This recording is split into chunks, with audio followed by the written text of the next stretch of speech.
歡迎收睇2026年6月30號新聞摘要，我係 Sarah。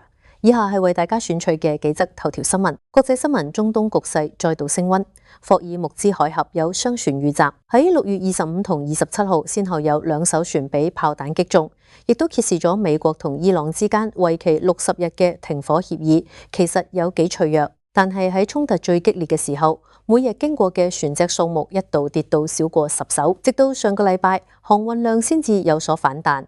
禮拜三有73艘船經過，禮拜四亦都有54艘，係開戰以嚟嘅最高水平。不過最近嘅襲擊事件就令到呢個進展前功盡廢。美國總統特朗普形容呢啲襲擊係愚蠢咁違反停火協議，並喺星期六下令對伊朗進行報復性襲擊。根據停火協議，伊朗本應喺30日內盡最大努力確保安全通行，全面重開海峽。呢個停火協議最終能否維持落去，將會係國際社會未來關注嘅焦點。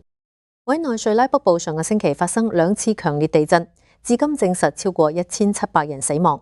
由於救援隊爭分奪秒搜救，死亡人數持續上升。當地時間6月29號，La Guaira 地區再錄得一次4.6級餘震。處理總統 Delcy Rodriguez 宣布，政府將會設立臨時營地，安置15000名無家可歸嘅災民。另外，超過5000人喺今次災難中受傷。尋找生還者嘅黃金時間正迅速縮窄。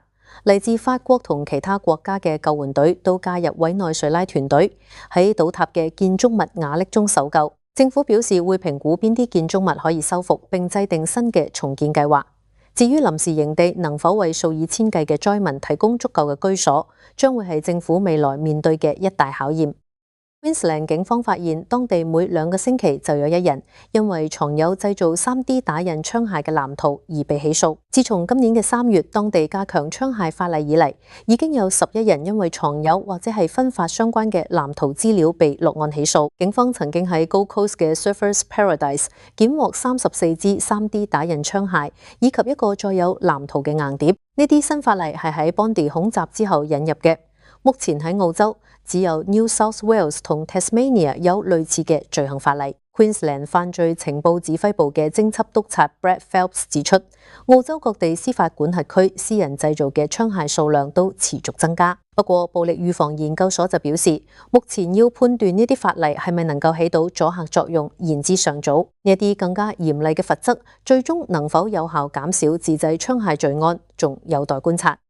昆士蘭今日氣氛緊張，一個面臨清拆嘅社區花園爆發衝突，防暴警察奉召到場，多名示威者被捕。事關州政府正準備出售呢一塊土地，用作房屋發展項目。當地居民幾個月嚟一直反對出售土地，佢哋話呢個花園唔單止提供新鮮農產品，亦係社區重要嘅聚會場所。警方證實有多人被捕，但冇公布確實數字。政府就辯稱呢個發展項目可以解決區內迫切嘅房屋需求。社區領袖呼籲政府緊急對話，希望可以尋求替代方案。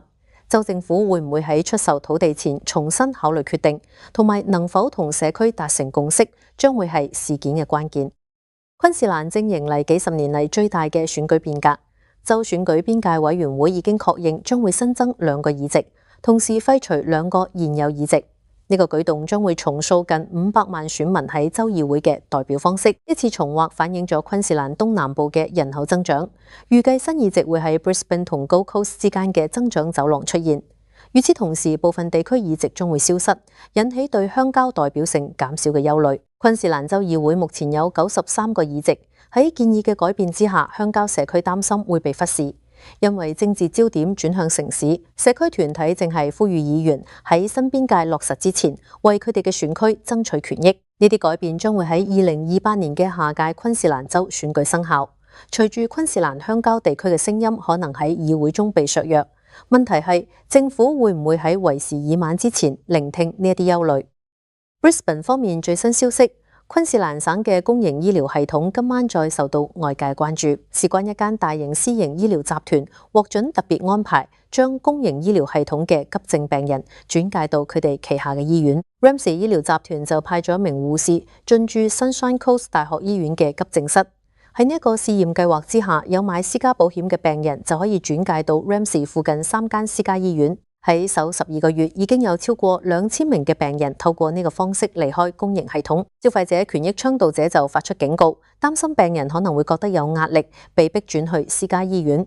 澳洲醫學會 AMA 亦都質疑呢個安排令人關注私營公司點樣可以接觸到公營病人。Ramsay 醫療集團證實，佢哋正同全國各地嘅醫院協調，希望將呢個計劃推廣開去。呢個模式最終會唔會成為澳洲全國醫院網絡嘅標準做法，將會係未來醫療改革嘅一個重要觀察點。以上就係今日嘅新聞摘要。天氣方面 ，Brisbane 無霧雨13到22度 ，Toowoomba 陰天10到18度。如果鍾意我哋嘅內容，歡迎訂閱同分享。多謝，我哋聽日再見。